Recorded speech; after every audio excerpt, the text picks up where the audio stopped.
भगवान ने नाना प्रकार के चरित्र किए। पहला कारण है, बताइए निर्गुण ब्रह्म सगुण क्यों हुए?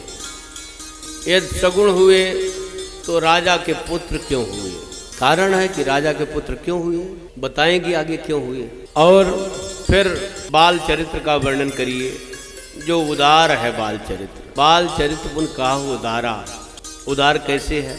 आप छोटे से बच्चे को बुलाओ, 2 साल का है, उसको 1 लड्डू 2 टॉफी पकड़ाओ और 500 रुपया ले लो उसके हाथ से। कितने उदार हैं बालक, कितने उदार होते हैं।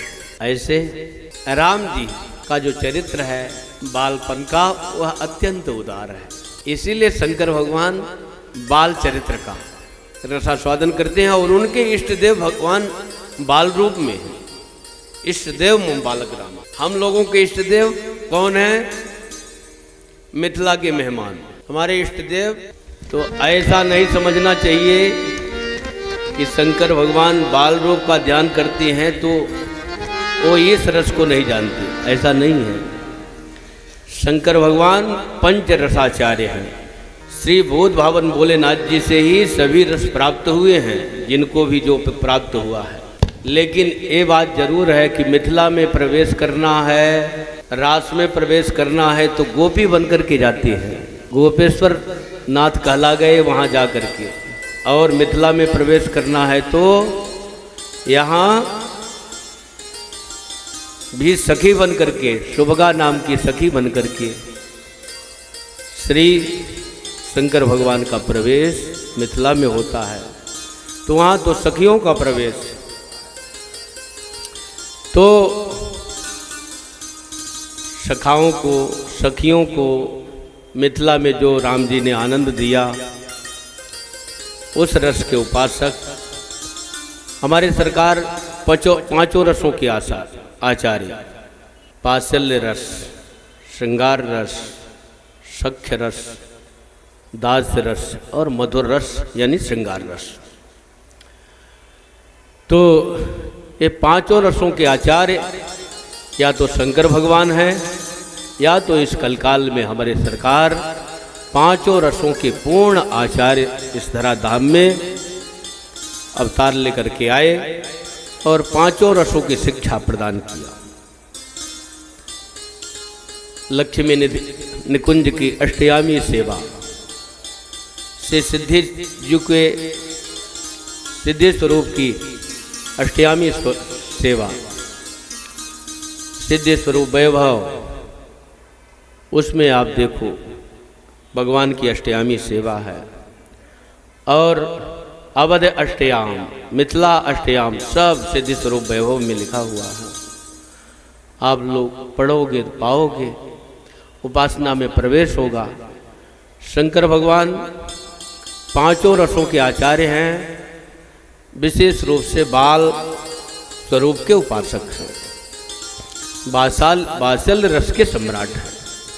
और हमारे सरकार पांचों रस के आचार्य हैं, लेकिन विशेष रूप से मैथिल सख्य रस के आचार्य हैं। मिथिला के राजकुमार अपने को मानते हैं। श्री लक्ष्मी निधि जी के भाव में हमेशा प्रतिष्ठित रहते हैं। श्री स्वामी जी महाराज जो है हमेशा अपने को श्री किशोरी जी का बड़ा भैया मानते हैं। हम सब सरकार की कृपा से छोटा भाई का भाव प्राप्त किया और छोटा रहना तो कितने सौभाग्य की बात है। हमको श्री किशोरी जी बालक मान करके प्यार करें अथवा छोटा भाई मान करके प्यार करें, हमें छोटी बहन मान करके प्यार करें या छोटी सी अपनी बेटी मान करके प्यार करें, दोनों में ही सुखदाई है। तो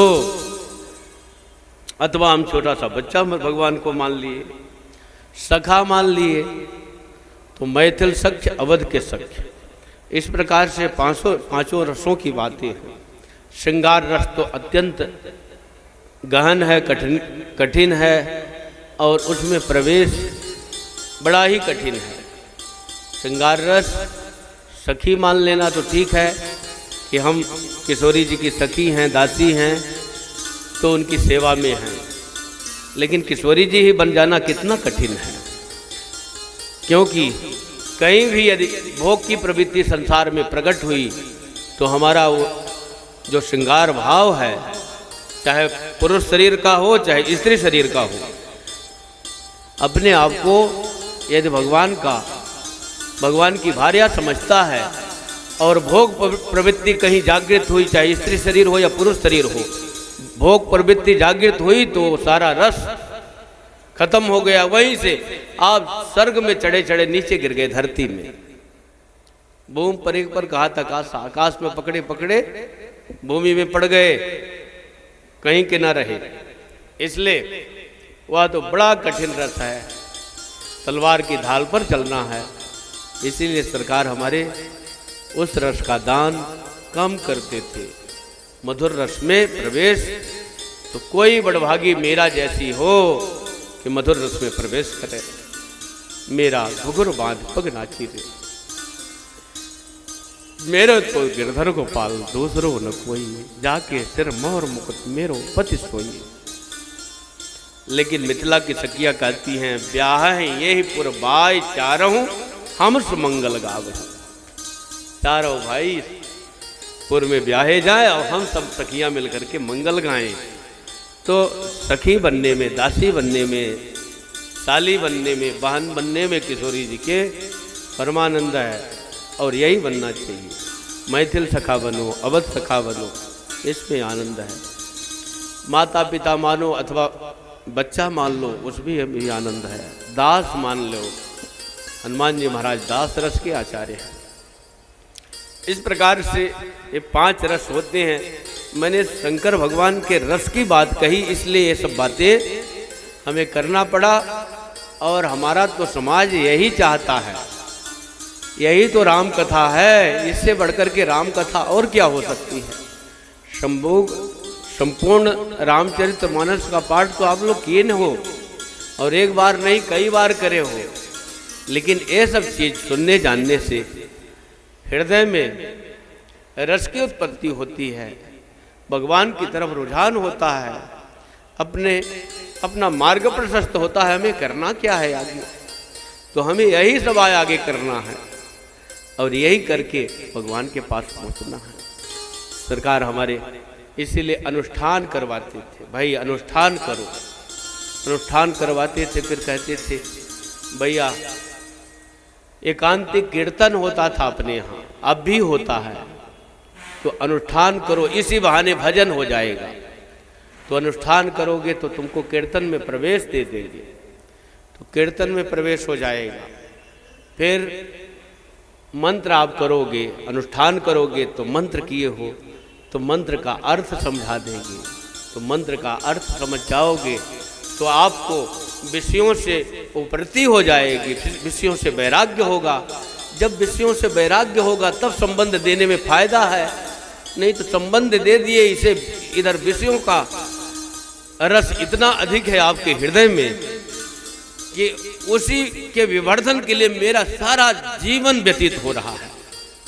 विषय विवर्धन के लिए मेरा सारा जीवन व्यतीत हो रहा है और संबंध प्राप्त हो गया, उस संबंध की ख्याल आपको नहीं रहेगी जीवन में कि मेरा संबंध भी कुछ है भगवान से। वो संबंध कभी याद नहीं आएगा। अपने ही संबंध में जीवन भर मगन हो तो उस संबंध से फिर मतलब क्या हुआ। इसलिए मंत्राज जपोगे तो आपको वैराग्य होगा और मंत्र का अर्थ समझोगे तो समझोगे कि मैं हूँ क्या और मुझे करना क्या चाहिए, मैं कर क्या रहा हूँ। विषयों से वैराग्य होगा। अब जब वैराग्य होगा तो बिन वैराग्य भक्ति नहीं, नहीं बिन द्रवहि की राम, राम कृपा बिन सपन हो जीव की लह विश्राम। तब जीव विश्राम को प्राप्त करता है। इसलिए भैया ये तो भूत भावन भोलेनाथ जी की कृपा से हम लोगों ने उनका गुणगान किया तो उन्होंने इतनी चर्चा करा दिया। चर्चा तो दूसरी होनी थी, ये चर्चा 10 मिनट की हो गई, परम सौभाग्य। आइए अम्बा पार्वती जी की भोर भोर प्रशंसा करती है शंकर भगवान।